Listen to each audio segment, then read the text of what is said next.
Padre bueno, en el nombre de Jesucristo, muchas gracias. Gracias, Padre, porque estás entre nosotros. Gracias, Padre, porque nos sostienes. Gracias, Padre, por tu hermosa presencia. Y hoy ponemos este mensaje en tus manos y te rogamos, enséñanos, háblanos. Es asombrosa tu enseñanza, Señor, cuando todo viene de ti y no hay intervención humana. Padre, gracias. Abre nuestro entendimiento. Abre, por favor, Señor, las ventanas de los cielos y derrama, Señor, tu bendición, principalmente tu revelación. En el nombre de Jesucristo, Señor amado. Amén. Le he puesto como título al mensaje, Recuperando la visión espiritual.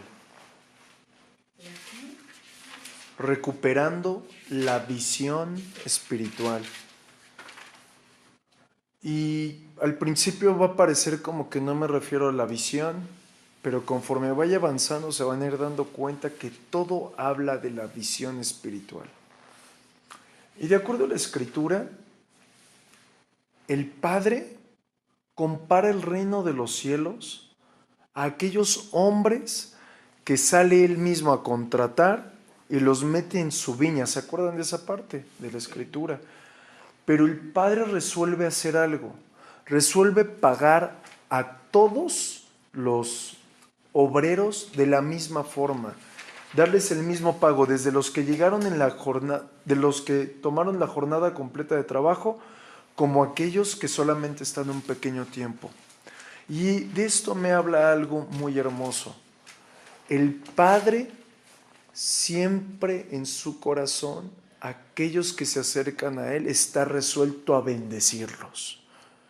Y como hoy nos estamos enfocando a la visión espiritual, Él ha resuelto devolvernos todo tipo de don, y dentro de sus dones está la visión espiritual. Es decir, de acuerdo a la palabra, todo don viene del Padre de las luces. Y acompáñenme en su Biblia a Mateo, capítulo 20, y vamos a revisar del verso 6 al 7. Y dice la palabra, cuando lleguen, Mateo 20, 6 al 7, cuando lleguen díganme amén.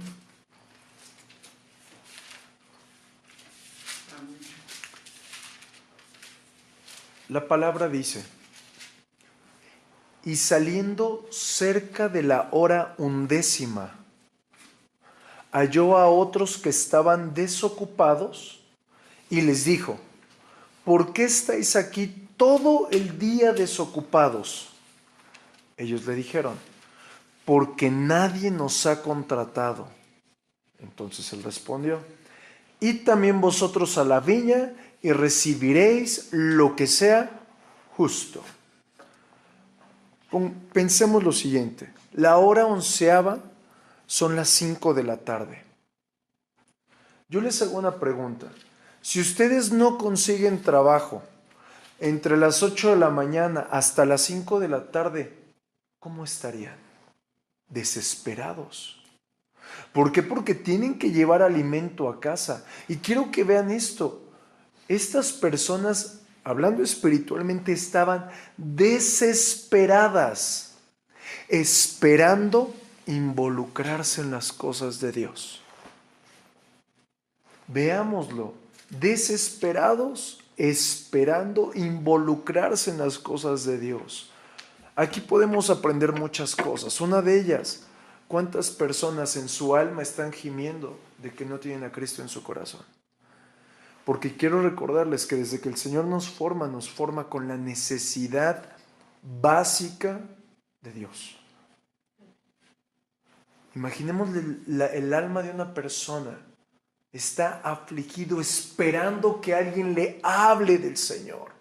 Pero también ahora viéndolo en las cosas de este lado, llamémoslo así, como un servidor, nos lleva a que solamente el Padre va a recompensar a aquellos que están trabajando para Él. Les voy a explicar esto. Muchos en el mundo piensan que por hacer una obra generosa, por llevar una gran dádiva o dar una gran limosna, o aún tener un negocio que continuamente esté dando beneficios a alguna organización o a alguna iglesia, piensan que están haciendo cosas para el Señor. Y ciertamente esta parábola nos enseña lo contrario. Esta parábola nos muestra que solo los que están en la viña del Señor recibirán la recompensa del Padre. ¿Cuál es la recompensa? Todo tipo de don. Hablábamos hace el día domingo y hace 8 días cuando el Señor nos habló la palabra profética, que los ojos de los ciegos se abrirán y aún en medio de la neblina verán. Pero también nos hablaba el Señor que los sordos oirán. Y estos dos son dones que vienen de parte del Señor. Si continuamos analizando estos versos, vemos que el Señor aún antes, en la última hora, estamos viendo son las 5 de la tarde, bueno, la palabra, ¿verdad? Aún a las 5 de la tarde el Señor sigue llamando a las personas para que vengan a salvación y a servirle. Nunca nos sintamos menospreciados, echados fuera de servir al Señor, porque su llamado es persistente. Pero hay algo importante. El que el llamado del Señor sea persistente y prevalezca, no significa que todos respondan al llamado. Qué fuerte. No todos responden al llamado de salvación, no todos responden al llamado de servir. ¿Por qué? Hay muchas características que el Señor me dijo, y la primera y más terrible es que estando dentro de la casa del Señor, muchas personas dejan a medias su servicio. Nosotros tenemos que involucrarnos, y el Señor hablaba a mi corazón 4 características por las cuales o no responden al llamado o dejan a medias el servicio. Y una de ellas es por orgullo. ¿Qué significa esto? El orgulloso siempre se siente más importante que otro y en este caso se siente aún más importante que Dios. ¿Cómo me voy a someter a servirle a Dios? ¿Cómo me voy a someter a terminar la labor que el Señor me llamó? Y no todos se dan cuenta hasta que es rasgado nuestro corazón. Por eso es importante rasgar nuestro corazón. Otra característica, se sienten cómodos. ¿Qué es estar cómodo? No me quiero mover. Me siento confortable, me siento a gusto. Una persona cómoda no crecerá espiritualmente, no madurará. Por lo tanto, se siente cómodo con lo que hoy tiene y si no hace nada en la iglesia, qué mejor. Y si hace las cosas a medias, no importa. Hasta que alguien venga y me mueva. ¿Estamos de acuerdo? Esas 2 características son negativas, pero hay otras 2 que están peores. Y la siguiente es que muchas personas, estando en la casa del Señor, no sienten que tengan la capacidad de servir a Dios. Pero hay otra, que sus prioridades, dentro de sus prioridades no está responder al llamado de Dios. Y quiero que observemos algo. Algunas personas tienen por entendido que el pecado de Sodoma y de Gomorra era el pecado sexual. Y la palabra nos muestra algo diferente. En Ezequiel 16:49 nos muestra curiosamente las características de alguien que no es atento al llamado, de alguien que deja medias las cosas, pero también alguien que tiene una tendencia a ser destruido. Ezequiel 16:49. He aquí que esta fue la maldad de Sodoma tu hermana, soberbia, saciedad de pan, estoy a gusto, me siento muy bien, estoy gordo, no doy nada, y abundancia de ociosidad. tuvieron ella y sus hijas. No fortaleció la mano del afligido y del menesteroso. En otra reunión les estuve explicando las diferentes características de esto, por eso no entraré hoy en detalle. Pero veamos, al Señor no le agrada ni la soberbia, ni el que seamos ociosos, ni el hecho que nos sentemos a estar muy a gusto. Siempre tenemos que obrar para Él. Retomando, si vemos el versículo de Mateo 26, nos dice la hora onceava, la hora undécima. Y algo que me llama la atención es los horarios que tenemos nosotros. Nos está hablando que a las 5 de la tarde, ¿cuánto tiempo faltaría para que terminara una jornada de trabajo? 1 hora. Nos está hablando el Señor en la última hora de trabajo, cuando es más apremiante terminar la labor, cuando está a la puerta que yo venga, porque la hora undécima representa también la venida del Señor. La hora undécima representa el cierre de la gracia. Oigan, imagínense, nosotros por gracia fuimos salvos. No tuvimos que hacer nada más que decirle: Señor, te recibo en mi vida. El que hizo todo fue Jesucristo. Después de este tiempo de la gracia, solamente la gente va a ser salvada decapitándose, dice el libro de Apocalipsis. Es decir, esta es la hora donde es muy urgente el trabajo que les toca a los obreros en el Señor. Y de aquí yo puedo ver, nosotros como hombres y mujeres de Dios, no podemos hacer que la palabra esté presa. Y les voy a mostrar un ejemplo. No podemos mezclar nuestro ánimo, nuestro estado de ánimo para ir a servirle a alguien o ir a predicar. Pensemos lo siguiente. ¿Cuántas veces me siento triste? Me siento mal, mi situación en mi casa es muy difícil. No, ¿cómo voy a ir a predicar? La palabra me muestra que en la hora que estamos viviendo, en la hora más urgente, y no podemos darnos el lujo ni siquiera de que haya una anomalía física, porque entonces estaríamos sometiendo, estancando, encadenando la palabra a nuestra circunstancia.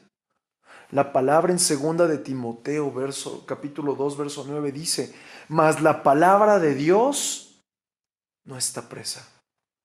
No sometamos la palabra a nuestra circunstancia.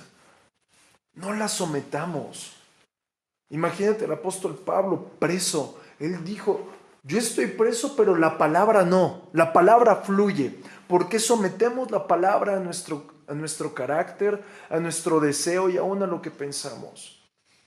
Por eso mismo la Escritura nos dice en Mateo 22, verso 9 al 10, id, pues, a las salidas de los caminos y llamad a las bodas a cuanto halléis.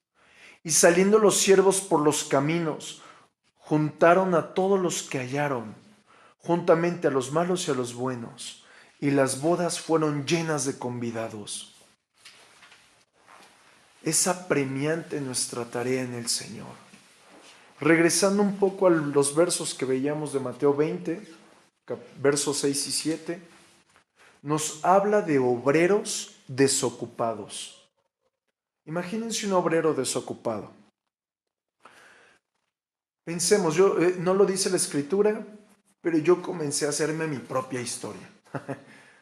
Quizás estaban desocupados porque ciertamente nadie los contrataba, no había necesidad de que ellos prestaran sus servicios. Pero también quizás es porque era gente que nadie lo conocía y es difícil que contrates a un no conocido. No sabes si lo va a hacer bien, no sabes si te va a transar. Pero también especulaba, ¿no será que estas personas, los no contratados, los desocupados, será que están así porque es gente no confiable? Pero entonces el Señor me hizo cambiar de vista. Esas son las características del hombre desocupado. Pero ¿qué tal si la persona que está buscando contratar a ese desocupado no tiene la capacidad de discernir que es un buen empleado? Imagínate, pensemos, o sea, ¿por qué? Porque una persona que va a contratar a alguien, si no tiene la capacidad él mismo para discernir el talento del desocupado, nunca sabrá si es un bueno o es un mal trabajador. Y entonces me llama el Señor a mostrarte algo.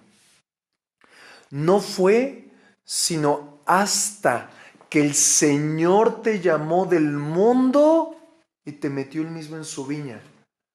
Hasta que Él te llamó, te contrató. Y eso me hace referencia al día en el que el Señor entró en tu corazón y te colocó en esta casa con el propósito de que llevaras mucho fruto. ¿Por qué? Porque en ti hay mucho talento. ¿Por qué? Porque en ti hay mucha gracia desatada. ¿Por qué? Porque en ti hay muchas capacidades que solamente pueden ser manifestadas a través de la dádiva perfecta del Señor llamada gracia. Quiero que observemos algo. Hay solamente dos tipos de hombres en la palabra, en esta parte que estamos viendo. Está el contratista, que representa al Padre, estamos de acuerdo. Y están los contratados, que nos representan a nosotros. Y aquí hay una pregunta muy fuerte. ¿Estaremos haciendo el trabajo para el cual el Señor nos contrató? ¿Estaremos haciendo lo que el Señor nos llamó a hacer? Pensemos. Porque no se trata solamente de dar un mensaje, sino de reflexionar realmente en lo que acabamos de ver. Una persona que es contratada para poder crecer a un nivel nuevo en un trabajo, tiene que aprender a hacer ciertas cosas que antes no hacía. Pero también tiene que dejar de hacer ciertas cosas que antes hacía para que hoy pueda crecer. ¿Qué tendremos nosotros que comenzar a hacer y qué tendremos nosotros que dejar de hacer? Piénsalo. Porque no solamente se trata de un mensaje más. No vas a crecer si no hay un cambio genuino en tu vida. Y quiero ir aplicando este mensaje a algo. Nosotros como siervos de Dios en la casa del Padre tenemos que estar alertas de muchas cosas. Alertas de aquellas actividades que aun cuando no me digan, no me pida alguien, por favor haga esto, yo las tengo que hacer. ¿Por qué? Porque soy un hombre, una mujer llamada, contratado para estar en las cosas de mi Padre. No me tienen que decir, levanta un papel para que lo levante, lava un baño para que sea limpio, ora para que comiences a orar, haz esto o haz aquella tarea. Por eso nosotros tenemos que estar alertas, porque nadie veía nuestro talento, nadie veía nuestra capacidad y aún así el Señor nos llamó a su viña. ¿Estamos de acuerdo? Tenemos que estar alertas para cubrir cualquier necesidad que vea en la iglesia, aún con los hermanos, como la necesidad que ustedes me están ayudando con esta hermana en el hospital. Vimos la necesidad y hay que cubrirla. Y eso y en todas, pero también necesitamos algo más. Estar alertas para ver el talento de la otra persona, ver el talento del hermano o de la hermana desocupada. ¿Por qué? Porque el Padre, estamos viendo, busca a hombres y a mujeres desocupados para meterlos en su casa. Y cuando me refiero a desocupados no es característica de una persona desempleada, sino es alguien que no está obrando en su llamado, sirviendo en la casa del Señor. Y aquí es tiempo de volver a retomar. Recordemos que todos en la casa del Señor somos iguales. Todos tenemos funciones diferentes, pero la posición sigue siendo la misma. Somos hijos de Dios. Y con esto quiero comenzar a entrar en el tema del mensaje. La posición que nosotros tenemos es una posición de honra. No todos son hijos de Dios. ¿Estamos de acuerdo? Y si nuestra posición es una posición de honra, exige dos tipos de honra. La honra primeramente a Dios, pero también la honra con aquellos con los que juntamente trabajo en la viña. Pero malamente, el Señor nos deja una frase en la Escritura que es como ese foco parpadeante que nos muestra a aquellos que no están honrando a Dios primeramente y aquellos con los que están en la casa del Señor. Hay una frase muy difícil y esta está en Mateo 20:16. Estamos hablando de la honra, ¿verdad?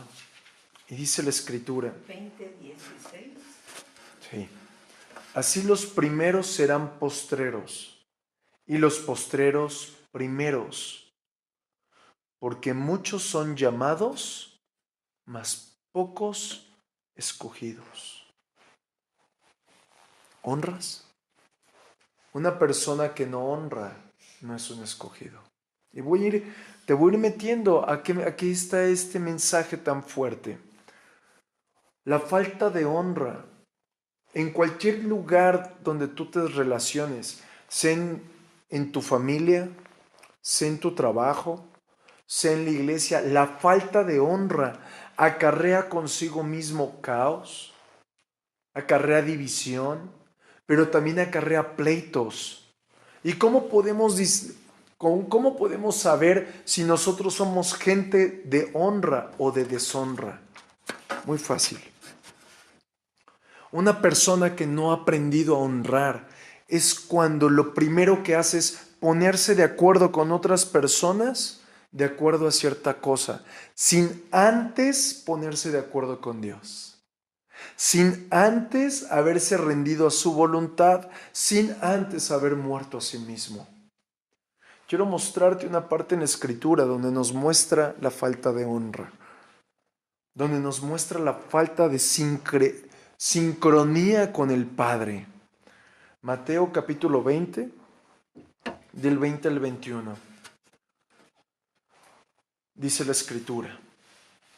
Entonces se le acercó la madre de los hijos de Zebedeo con sus hijos, postrándose ante él y pidiéndole algo. Él le dijo, ¿qué quieres? Ella le dijo, ordena que en tu reino se sienten estos dos hijos míos, el uno a tu derecha y el otro a tu izquierda. Yo les pregunto, ¿la petición de la madre de estos muchachos habrá sido espiritual? No. La petición de ella estaba centrada en el yo. ¿Y qué hizo Jesús con su petición? La descartó. Vamos a ver por qué. Vamos a indagar un poco en esto. El reflejo de que la mamá de Santiago y de Juan fuera con Jesús y le preguntara, oye, que estos dos se sienten conmigo, me refleja que previo a hablar la madre con Jesús, entre ellos tres se pusieron de acuerdo. Empezaron a hablar entre ellos. Y después de que se pusieron de acuerdo, fue la mujer a hacerle esa petición a Jesús. Pero aquí hay otra pregunta. ¿Por qué Santiago y Juan hicieron esa petición? ¿No sería que entre los discípulos se peleaba en el primer lugar?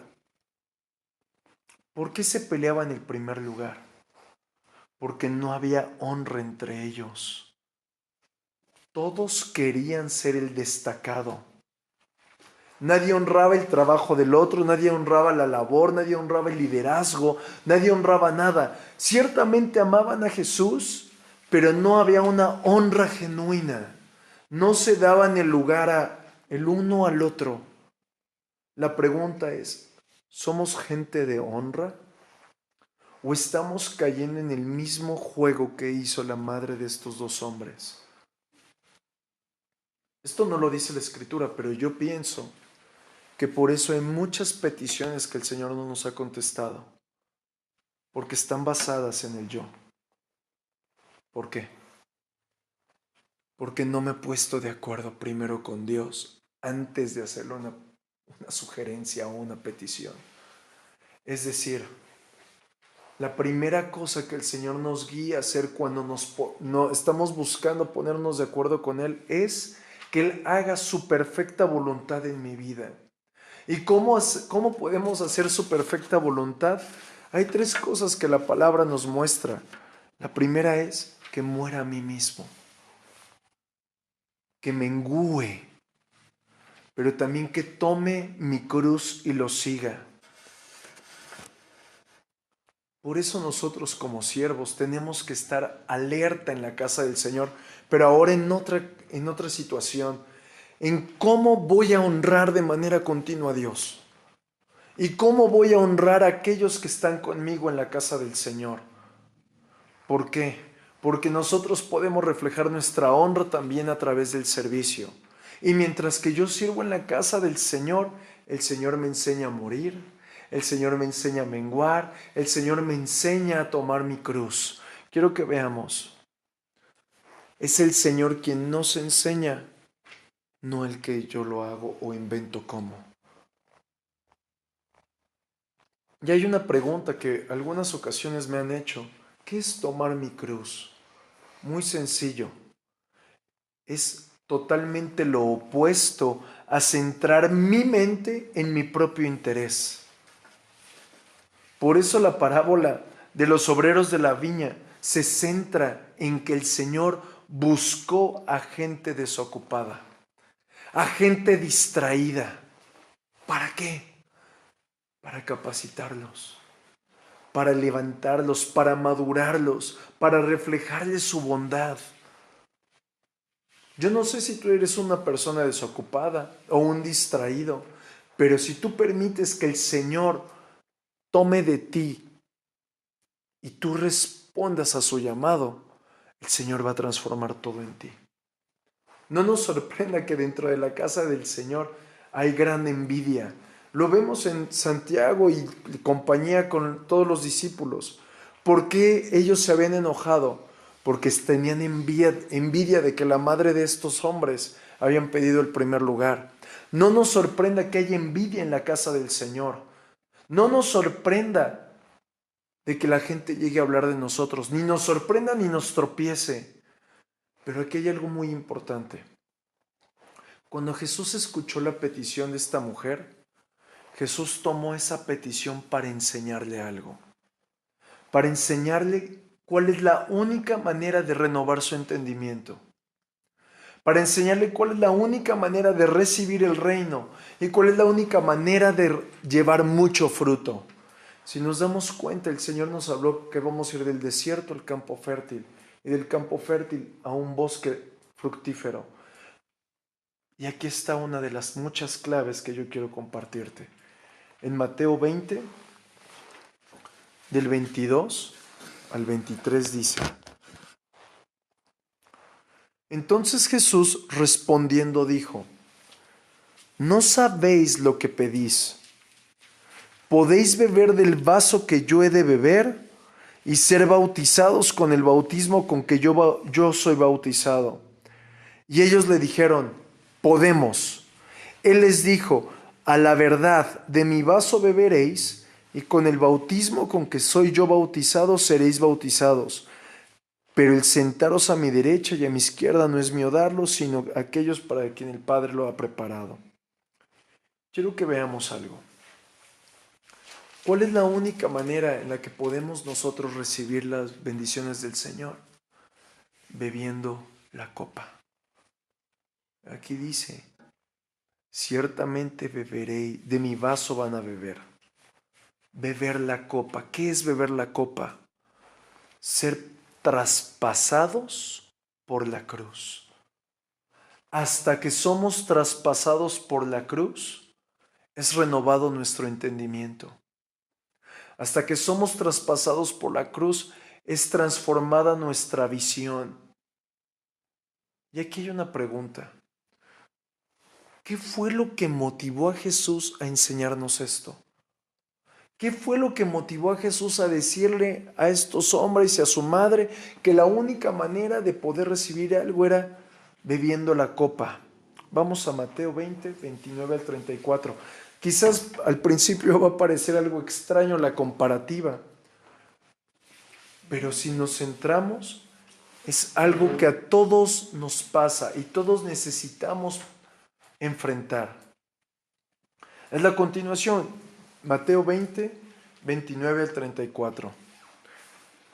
Al salir ellos de Jericó, les seguía una gran multitud y dos ciegos que estaban sentados junto al camino. ¿Cuántos eran los discípulos a los cuales les querían poner un lugar? Dos. ¿Y cuántos ciegos había? Dos. ¿Y cómo estaban? Junto al camino. No dice que está. ¿Y quién es el camino? Jesús. Comencemos a ver, comencemos a todo lo que ya te acabo de compartir, lo vamos a aterrizar en este verso. Esos dos ciegos representan a Santiago y a su hermano. No tenían la capacidad de tener una unidad con el Señor. No tenían visión espiritual. Y continúa la palabra.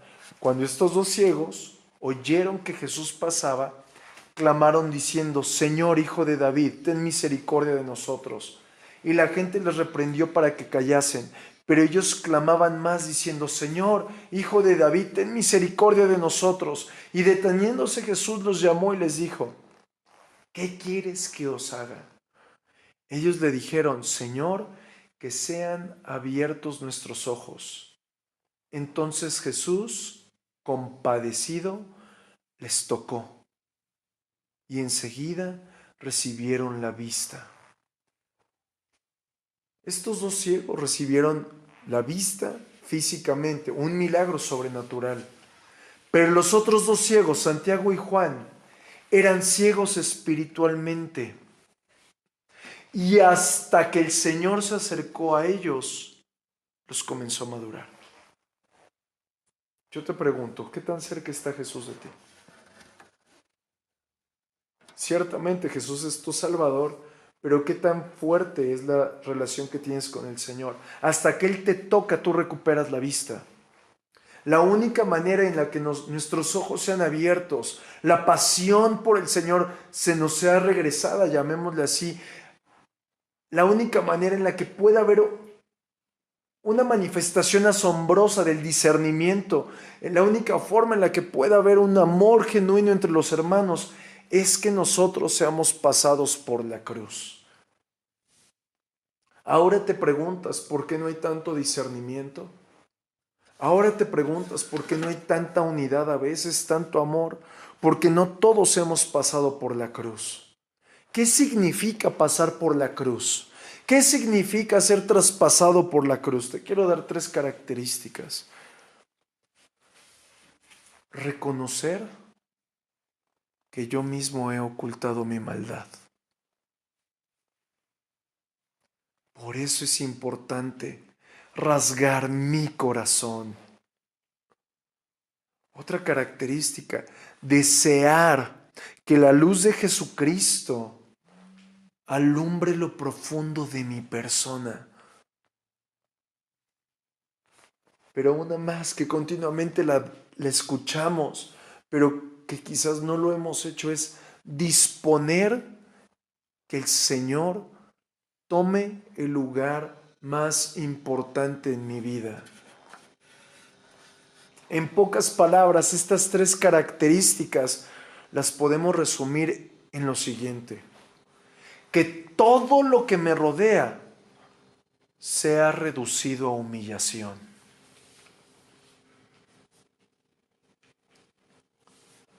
Si nosotros lo vemos, no hemos puesto en humillación nuestras finanzas. No hemos puesto en humillación a nuestros hijos, a nuestra pareja. Y no es hasta que aún nuestros deseos nuestra familia es traspasada por la cruz, hasta ese momento habrá un crecimiento en nosotros. Quiero que veamos algo.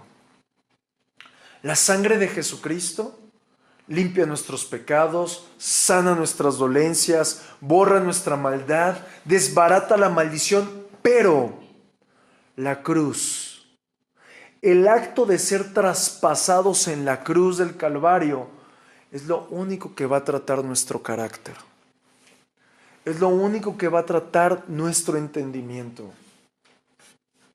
¿Has sido traspasado alguna vez por la cruz? El apóstol Pablo lo define de la siguiente manera. Gálatas 2:22. Con Cristo estoy juntamente crucificado, y ya no vivo yo, mas vive Cristo en mí. Y lo que ahora vivo en la carne, lo vivo en la fe del Hijo de Dios, el cual me amó y se entregó a sí mismo por mí. Hay algo importante que quiero destacar este día. Nosotros como pecadores debemos morir bajo el requisito en el cual Jesús murió. ¿Qué es esto? Vuelvo a repetir, nosotros como pecadores tenemos que morir bajo el requisito que Jesús murió. De acuerdo a la Escritura, nosotros no somos guiados por la ley, no somos guiados por reglas humanas. Por lo tanto, los hijos de Dios, de acuerdo al libro de Romanos, somos guiados por el Espíritu Santo. Y para que genuinamente seamos guiados por el Espíritu Santo, debemos morir bajo el requisito en el cual Jesús murió. Y quiero que te quedes con eso en la mente, y ahorita te voy a decir cuál es el requisito. Pero antes de decirte el requisito, quiero mostrarte cómo Jesús murió. Cuando Jesús fue traspasado en la cruz, tú y yo no estábamos físicamente ahí.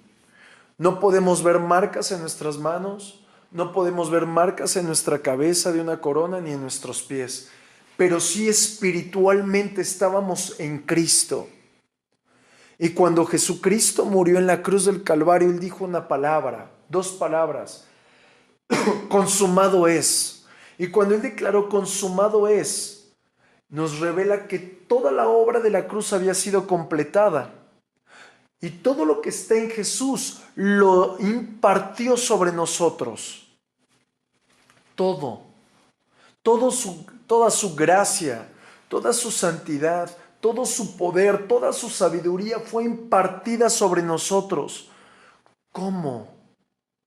Cuando Él fue traspasado en la cruz. Por eso ahora nosotros, para recibir todo lo que viene del Señor, también tenemos que estar en la cruz traspasados. Y aquí hay una frase interesante: ya no vivo yo.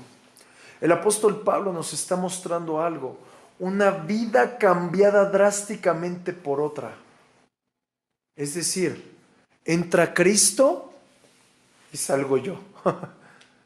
No hay de otra. Mientras que tú quieras seguir conservando algo de ti mismo, Cristo no vivirá completamente en ti.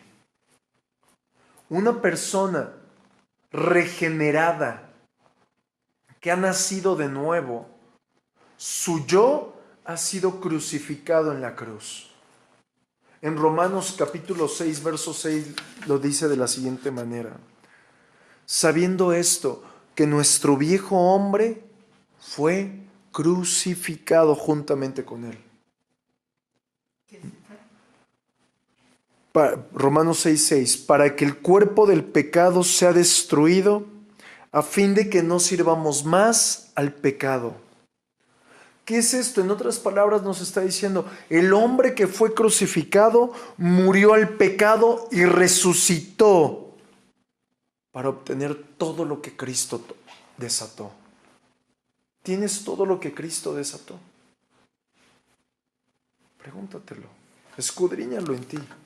¿No será que hay algo en tu propia vida que no has permitido que el Señor lo traspase en la cruz?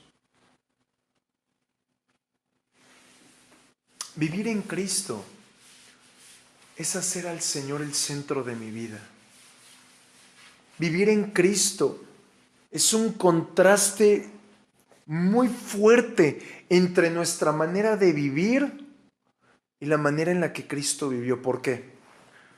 Porque todos vivimos de acuerdo a lo que sentimos, a lo que pensamos, a lo que deseamos. Y cuando esto lo vivió el apóstol Pedro, Jesús le dijo: quítate de delante de mí, Satanás, me eres tropiezo.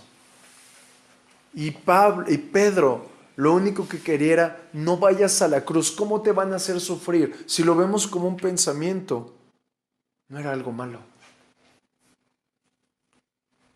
Pero él caminaba de acuerdo a lo que sentía, deseaba, quería, buscaba. Y quiero que veamos algo. Bueno, sí, porque ya había afecto, ¿no? Había un afecto. Ya había afecto y ya estaba eso nublando su entendimiento de lo que, para lo que estaban. Así es. ¿No? Y aquí hay una pregunta. ¿Cómo muero en la cruz? Hace un momento te dije que tenemos que pasar por el requisito con el cual Jesús mismo murió. Muy fácil. Tengo que creer. Creer. Nos hace mucha falta ejercitar el don de nuestra fe. Porque cuando ejercitamos el don de nuestra fe y somos traspasados en la cruz, entonces es ahí donde la gracia se desata sobre nosotros. Y donde la gracia se desata es porque viene el Espíritu Santo y se manifiesta, y entonces el Espíritu Santo anula mi naturaleza y se ejecuta la vida perfecta de Jesucristo en mí. Es donde el Espíritu Santo me lleva a vivir en victoria sobre mi pecado, en victoria sobre mi mal carácter, en victoria sobre aquello que no ha sido traspasado en la cruz. Y entonces, ¿cómo yo me acoplo al Señor? Creyendo. ¿Y cuál es un sinónimo bien fácil de creer? Dependo de Él. Y entonces Él comienza a mostrarse en mi vida y mi yo comienza a menguar. Quizás suene algo muy lejano, así como que, ay, eso es una utopía, es decir, el perfecto escenario de lo que queremos. Pero realmente, cuando la gracia se manifiesta, entonces sucede algo extraordinario, y con esto quiero terminar. Mateo 20:34. Dice la palabra: entonces Jesús, compadecido, les tocó los ojos, y enseguida recibieron la vista y le siguieron. La única manera en la que nosotros recuperemos el discernimiento, que es nuestra vista espiritual, es por medio de la gracia, por medio de creer, por medio de recibir un toque de Jesucristo. Así que yo quiero que oremos por un momento. El Señor hoy va a hacer algo. Hermoso Jesús, así como tú tocaste a los dos hombres ciegos, así como tú buscaste transformar el pensamiento de la madre de estos hombres, hoy yo te pido, hermoso Jesús, toca a mis hermanos. Muévete en medio de nosotros. Fluye, hermoso Rey. Que tu gracia hoy se manifieste entre nosotros, tocando lo profundo de nuestro ser interior.